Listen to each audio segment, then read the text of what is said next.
बऱ्याच दिवसांनी पत्र लिहायला वेळ मिळणार आहे. मागच्या वेळेस पत्र लिहिलं ते पण आठवत, ते पण कुठे ठेवलं आठवत नाही. आज पत्र पूर्ण लिहिणार, आजच टाकत अजिंक्य, तू काय विचार करत? या वेळेस माझे पत्र वाचल्यावर माझे आई बाबा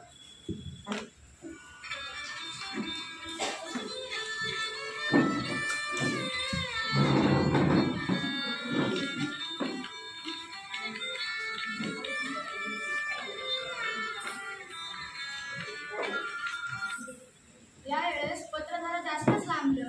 त्या दिवशी पोस्टमॅनच्या मागोवर कळ गेली पण पत्र काय आलंच नाही. अगं येळ कुठं असतोय त्याला? समजा उरला सुटला येळ अभ्यासातच घालीन तुला. कोणत्या परीक्षेची तयारी करतोय त्यालाच ठाऊक. देव करून मोठा अवसर होईल.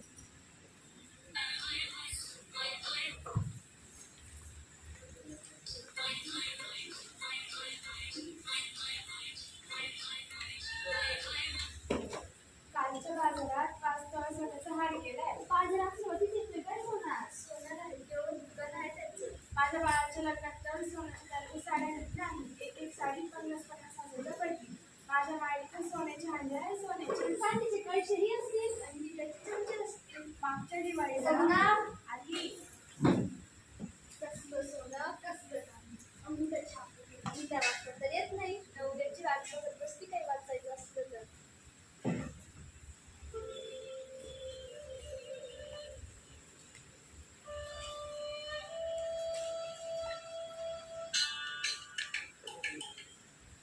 आता कोणत्या पाण्याचं काय करशील गं? विकास भाव होते तर सोन्यावर पिवळं होते. त्यांच्या अचानक संसारच मोडून पडला गं मावशी आली. ते होते तर कशाचीच गरज नव्हती गं.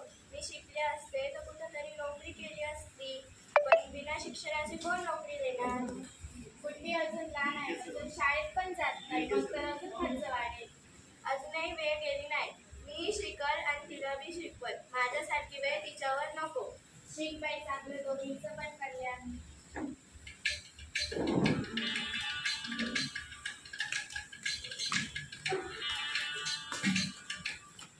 किती येळ झाला बाई, माणसं काय बसतच नाही. जरा येळेवर आला तर माणूस बसता. माझी नवीन कपडे, 2 गाड्या आणि केक पण पाहिजे. हा हा हा माझ्याकडे काम सगळं. बाप आल्यावर 2 शिवून घे तुझं. जन्माला आला तेव्हा मी तर नव्हता घरी, नुसतं काम काम काम. माझ्या विहिरीचं तर नशीबच. कवा येणार आहे आता? काळोख झालाय पार. मी कवा नाही बसलाय, काम करतोय. येई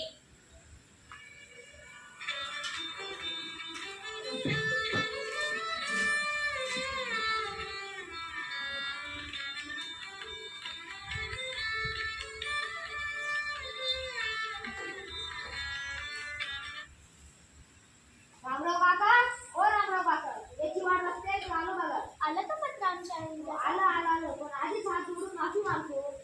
आज चिरंजीवाचा बड्डे आहे. आज उद्या सर्वात वेळ जाऊन पत्र वाचलं पण आज नाही झालंय. आजच कुशाली कळली असती तर बरं झालं असतं. तसं बेसच आहे सगळं. हा बेसच असेल ना, पण तुम्हीच वाईट केलंय.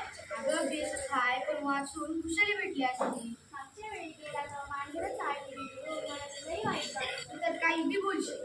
काय बी कसं नाराजच होता. आता मी लाडू केलं होतं ते विसरून गेला. कुशालच असं ना गं तू.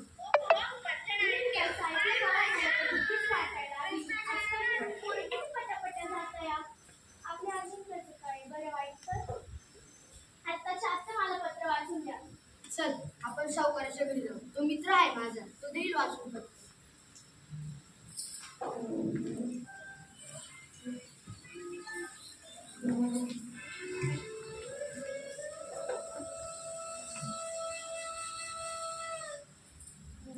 सावकार आहे का घरात?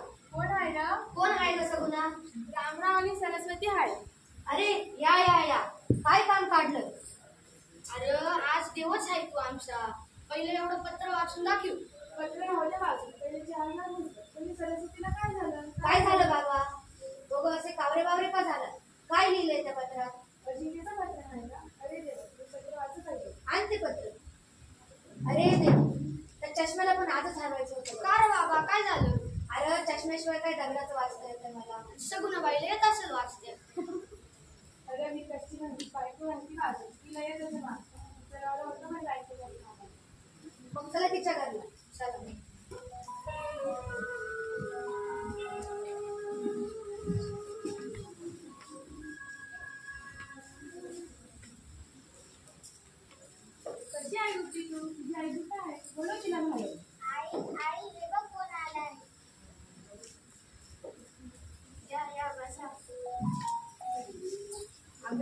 ते राहू दे, आधी एवढं पत्र वाचून दाखव. माझ्या मेलीला कुठे येते वाचता?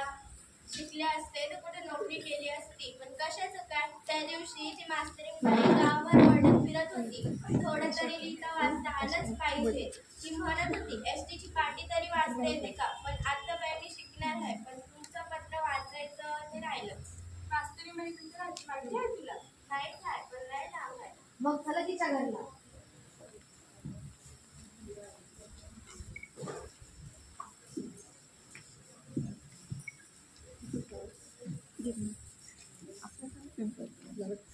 अरे बापरे,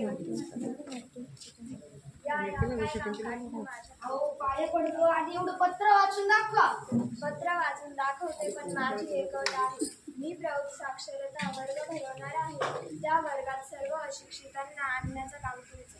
कोणी येऊ ना येऊ, मी पहिला येणार. आणि आपण आणा ते पत्र इकडे दाखवते.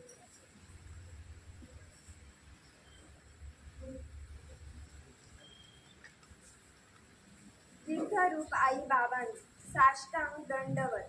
आधीच माफी मागतो, पत्र लिहायला उशीर झाला, पण बातमी खूप आनंदाची.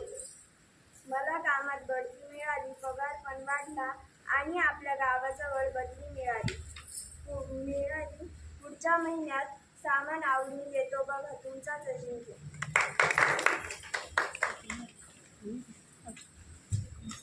प्रौढ शिक्षणाऐवजी सर्वांसाठी शिक्षण ही सर्व वापरली जाईल. शाळा ही योजनेच्या अंमलबजावणीसाठी एक असेल. लाभार्थी आणि स्वयंसेवक शिक्षक हे सर्वेक्षण शाळेकडून केले जाईल.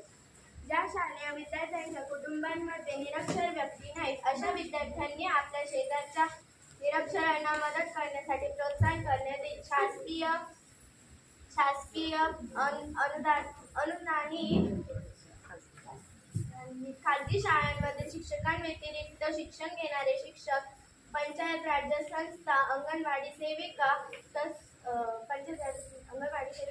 तसेच NYKS, NSS आणि NCCच्या देखील या स्वयंसेवक सहभाग असेल. ऑनलाईन अध्यापन शिक्षण आणि मूल्यमापन पद्धती OTNS चा समावेश असेल. या योजनेचे 5 घटक आहेत. म्हणजे पायाभूत साक्षरता आणि संख्येनार, दुसरे महत्त्वपूर्ण जीवन कौशल्य, तिसरे व्यावसायिक कौशल्य विकास, चौथे मूलभूत शिक्षण आणि पाचवे निरंतर शिक्षण. सदर योजना स्वयंसेवी पद्धतीने सर्व राज्य व केंद्रशासित प्रदेशांमध्ये ग्रामीण व शहरी भागांमध्ये ऑनलाईन पद्धतीने राबविण्यात येईल. तथापि स्वयंसेवकांसाठी प्रशिक्षण व कार्यशाळा यांचे आयोजन प्रत्यक्षरित्या करता येईल.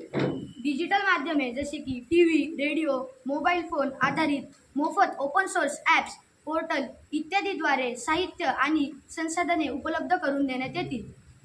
प्रौढ शिक्षणाचे शैक्षणिक धोरण NCERT अंतर्गत NCL या संस्थेकडून विकसित करण्यात येईल. राज्य शिक्षण व संरक्षण राज्यामध्ये फर्स्ट एक असेल SCEL आणि जे असेल LCM हे शिक्षण उपलब्ध होते. इतर पायाभूत सुविधा जसे शाळा आणि उच्च शिक्षण संस्था, कॉमन सर्व्हिसेस स्टेटस CSC, इतर पायाभूत सुविधांचा उपयोग. स्थानिक परिस्थितीचा पुढच्या बाजूला विचार करून राज्य व केंद्रशासित प्रदेशांनी जिल्हा स्तरावर ग्रामपंचायत यांचा समावेश असला पाहिजे, ज्यामध्ये शालेय विभाग, DIES, RCS आणि इतर शालेय विभाग संस्थांचा समावेश होतो. या तालुक्यात स्थानिक पातळीवर अंमलबजावणी व संनियंत्रण यामध्ये राज्य व केंद्रशासित प्रदेशांकडून घेण्याची सेवा असेल. धन्यवाद.